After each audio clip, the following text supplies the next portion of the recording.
Well met, everyone. I am Rich the Lich. This is a quick channel update, so I'm just using my webcam very quickly to just tell you a little bit of what's going on, state of the channel, what are some things that are on the horizon, some things that are coming up, and just a very quick and simple talk through for all of you. First off, I want to say thank you to Nicholas.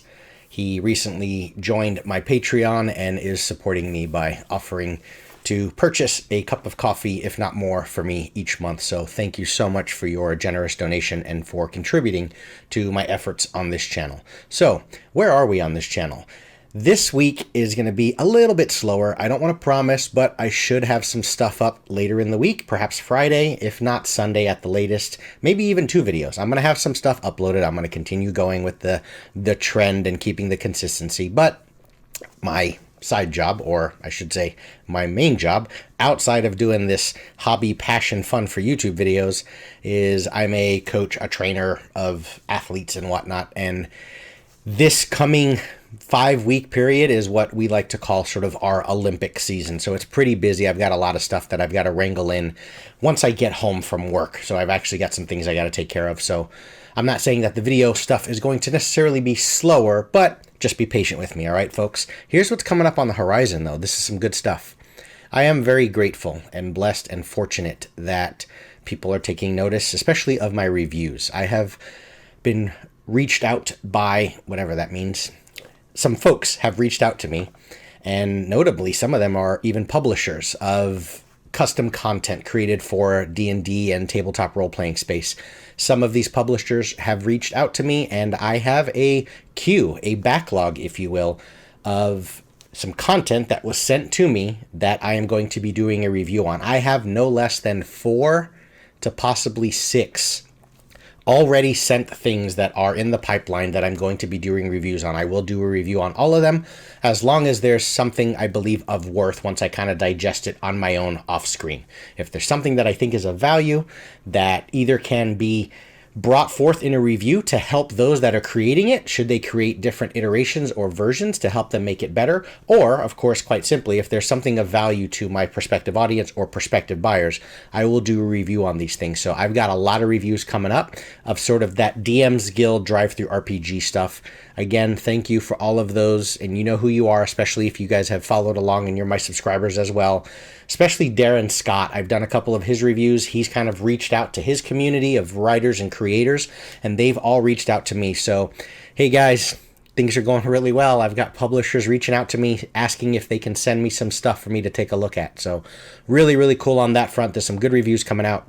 Coming up in about a month, I think, there's going to be a big review coming up on Eberron. I need to digest it a little better and determine whether it's sort of the definitive 5th edition version of Eberron. I know there's some other stuff out there. I even have like a PDF on my computer of it. But regardless, there's an official Eberron book that I'll be purchasing on D&D Beyond, just like I had recently with Avernus. I'm going to do a review on that as well. I'm also going to talk a little bit about the world of Eberron in and of itself. Most importantly, because it's a system and it's a world that I played in, but I've never actually run a game in myself. And I've always been sort of fascinated and enamored with it. I thought it was a really good world. The other really interesting thing with Eberron, from a historical, or at least the background of where it comes from, this was a contest that was done by Wizards of the Coast many, many years ago, a decade or something plus, where they put out a call for all creators out there to create their own world at an exhausting level of detail. And whatever one they determined was the best, they would use their resources and their manpower to make it an official setting.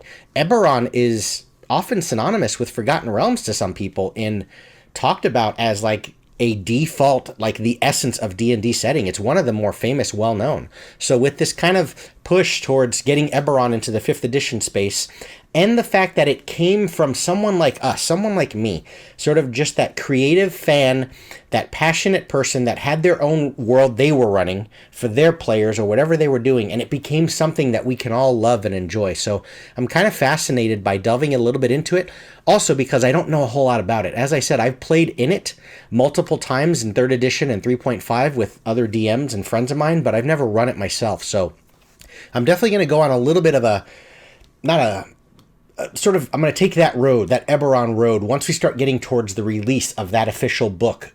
You can look on D&D Beyond, and in the marketplace, you'll see it has the big coming soon label to it. So once we start getting close and approaching that date, I'm going to start delving a little bit into Eberron and where it was and what I currently have that's existing in the tabletop space.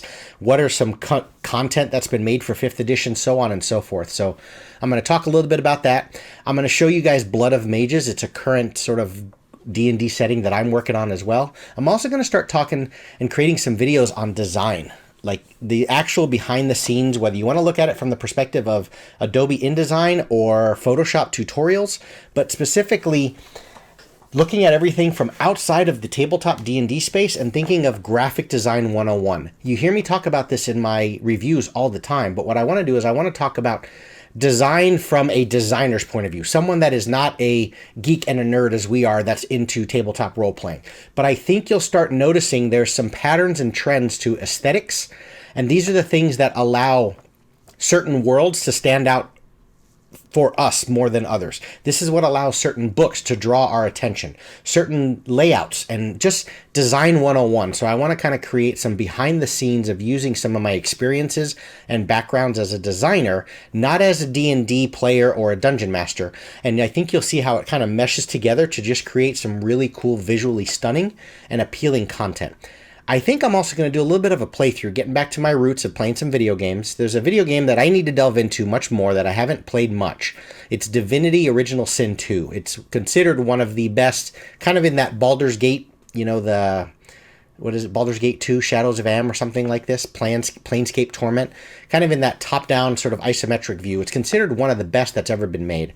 And I want to possibly do like a playthrough of that, where every once in a while I'll interject a couple of videos where I'm just having a play session, but I won't distract from the game. So if there's good cinematics and good audio and dialogue, I'm not going to talk over that. I'll let you listen so you can kind of live and have fun with the game through my screen and through my videos. But I'm also going to use that as the catalyst to just sort of coffee talk with you.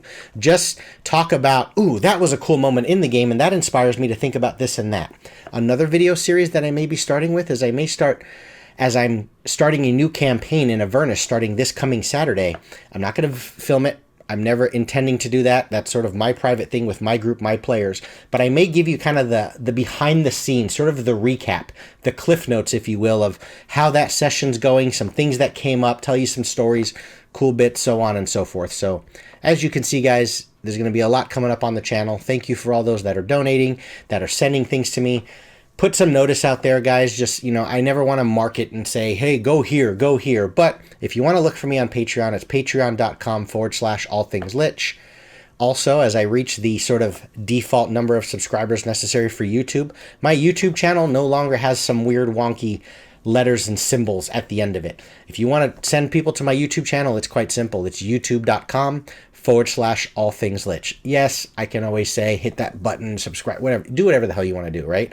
But just put the word out there, spread the word, guys. I appreciate everyone that is donating their money and their energy to my videos and my Patreon, for those that are sending me this content for me to look at, people that are just paying attention, putting my name out there. There it is. I just wanted to give you guys a kind of a quick, long-winded update, but just be patient with me, guys. Until then, I'll do the best I can to put some stuff out later this week. If not by the weekend, start getting those reviews rolling in, but there's a lot of good stuff coming. But just settle down, relax, keep creating, keep loving, keep investing into the videos. That's all I have for you folks. Thanks everyone for watching, and take care.